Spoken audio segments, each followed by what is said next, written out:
What is up guys, it's me Absolute Habibi. In this video I'll be showing you guys how I achieve a revoke in the HRE by 1470 in patch 1.3 with of course our favorite inbred family, the Habsburgs of Austria.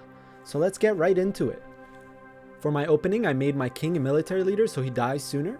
I rivaled France, Venice, and Denmark. I do not recommend rivaling either Hungary or Bohemia as this will cause them to get stronger allies.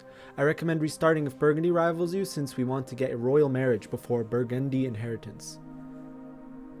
For estates, we will summon D immediately and go for clergy since we want papal influence. After this we seize land from all estates, and we do this whenever we can throughout our campaign.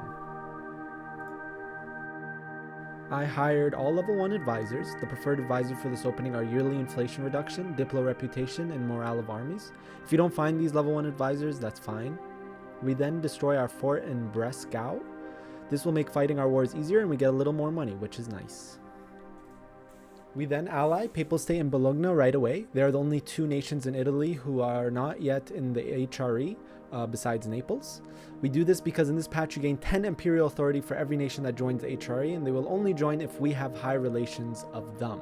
For most of this video, this is the majority of the way I get imperial authority. Then we ally 5 electors and improve relations for Mission CB to restore union over Bohemia. For my 5 electors, I always choose Cologne, Mainz, Palatinate, Trier, and Saxony. I find that Brandenburg chooses itself more often than they choose you, even if you are allied. Avoid royal marriages if you can. Sometimes it's the only option, but they will drag you down if you get too many. In this case, I did royal marriage Bologna since I wanted first reform before my war with Bohemia. To gain opinion of other nations faster, I will abuse military access and docking rights often. If they accept, our opinion of them goes higher, making them join the HRE faster. As soon as Bologna enters the HRE, we remove ally and military access. As you can see here, it's only been a couple months in game, but we already have 30 imperial authority. East Phrygia will join an event very early on. I've tried allying them and adding them before event, but it has never worked. I find that Cleves will eat them if you decline, so just add them. Next, I sell all my starting ships that aren't galleys. I do this because we won't be using these boats and we really need the money early on. As soon as we get mission on Bohemia, we declare right away. Unfortunately, I did not get lucky with early Naples events, so I wasn't able to pass a reform before. That is fine, as this war shouldn't take too long. I hired one big 12k merc stack and had 2 other stacks. During the war, I began improving relations with Provence and Naples. It is important to be vigilant and see where there are small nations next to the empire so we can add them right away. Unfortunately, during the war, Albania and Ragusa added themselves before I could peace out Bohemia. This added extra imperial authority that I basically wasted. This is unusual and did slow down the reform, however it's not the end of the world if it happens to you. After piecing Bohemia for PU and gold, support the loyalists so Bohemia is loyal. Improve relations in case the king dies, then prepare for war with Hungary as next mission to PU Hungary will be available. I don't take the Hungary mission right away as Hungary will get a strong ally if you have a CB. Take the first reform and continue adding nations diplomatically to the empire, such as the Teutons and Provence. When it comes to unlawful territory, only demand the territory if they will accept. If they decline, you receive -1 imperial authority. In this game, I noticed that Poland declared war on the Teutons without the Danzig event firing. I allied the Teutons mid-defensive war so they would call me in. Fighting a war together as allies is a really fast way to gain opinion of another nation. Poland did have the PU this game, so I bought another merc stack and added a little troops to my armies. It wasn't a hard war to win, and the Teutons added themselves to the empire afterwards. During the war, Naples added themselves to the empire, and I got the Milan Union CB event since their starting duke died. I took the CB, of course. I also realized that Provence was in a winning defensive war against Burgundy. I again mid-war allied and got called to join versus Burgundy. I joined the war and Provence joined the HRE. Provence actually joined the HRE before calling me, making this a defensive emperor war where I can call all my allies. I didn't need to in this case, but then that's when I realized I could abuse this in many scenarios. At this point, I had 11 out of 5 diplomatic relations. I put national focus on Diplo and I removed what alliances I could spare. I then improved relations with Epirus and Byzantium so I could add them to the HRE before Ottomans ate them. After the wars with Poland and Burgundy, I had enough authority for the next reform. I took it and we moved on. Instead of going for Hungary, I decided to attack Milan. I allied Genoa just for this war and I promised land. At this point, to not fall behind tech, I traded nobility estate crown lands for military power. I don't recommend doing this right at the game start as you will have very low crown lands. My money was also pretty bad, but it wasn't a huge problem. I hovered between 5 to 10 loans throughout, and by the time I revoked I had about 900 gold in debt. While warring Milan, I improved relations with Livonian Order and Riga. During the peace deal with Milan, I backstabbed Genoa giving no land. Additionally, Livonian Order and Riga added themselves to the empire, giving us enough authority to do our third reform.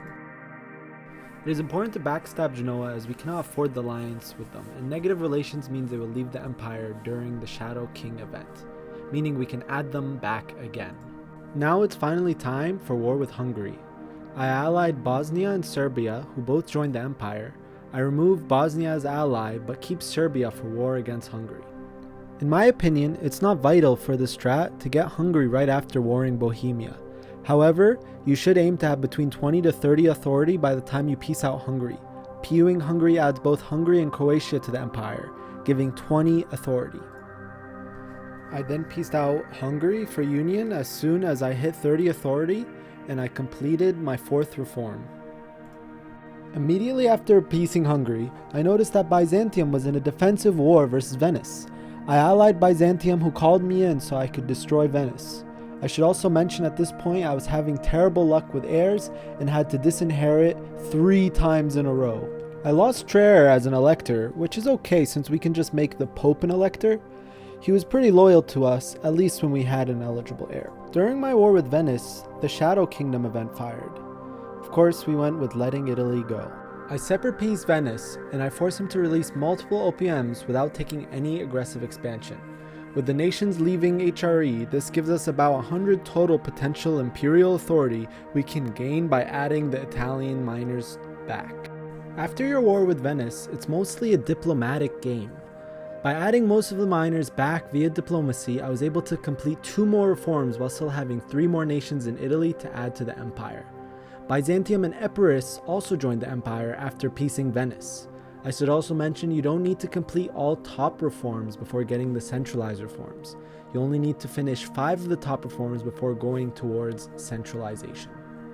Adding nations diplomatically can be tricky. Just keep in mind that your relationship with them is what determines if they're able to join or not.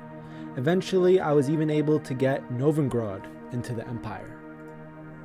After adding back most of the Italians, I decided to declare war on Denmark for Holstein.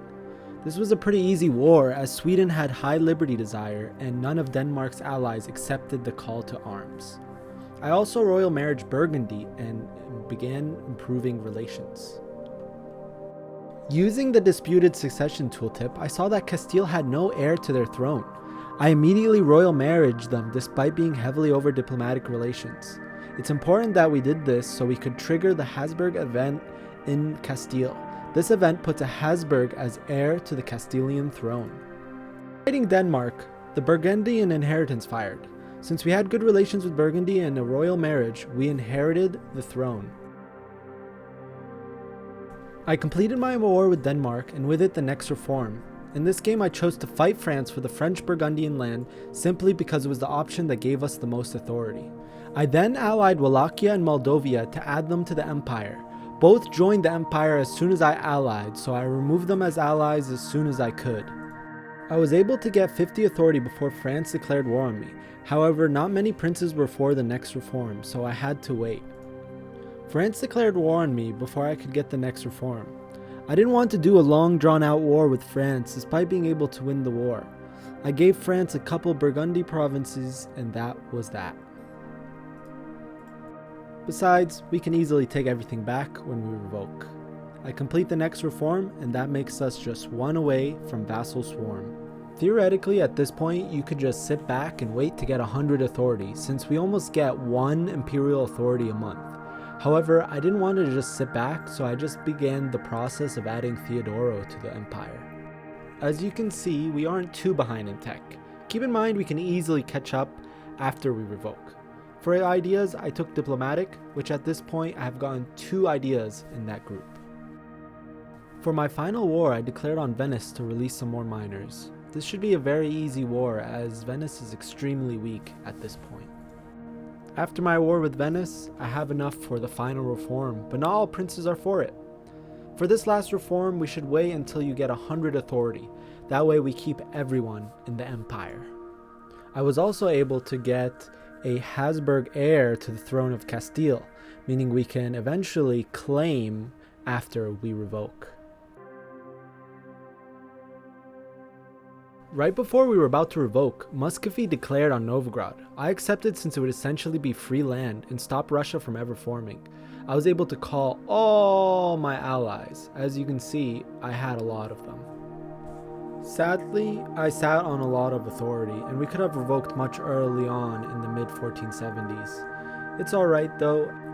With our war with Muscovy over, we were finally able to revoke the privileges of the HRE.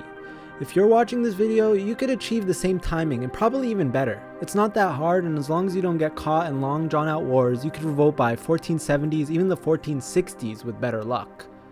Share this video with your EU4 friends. Let them know the secret to this early revoke.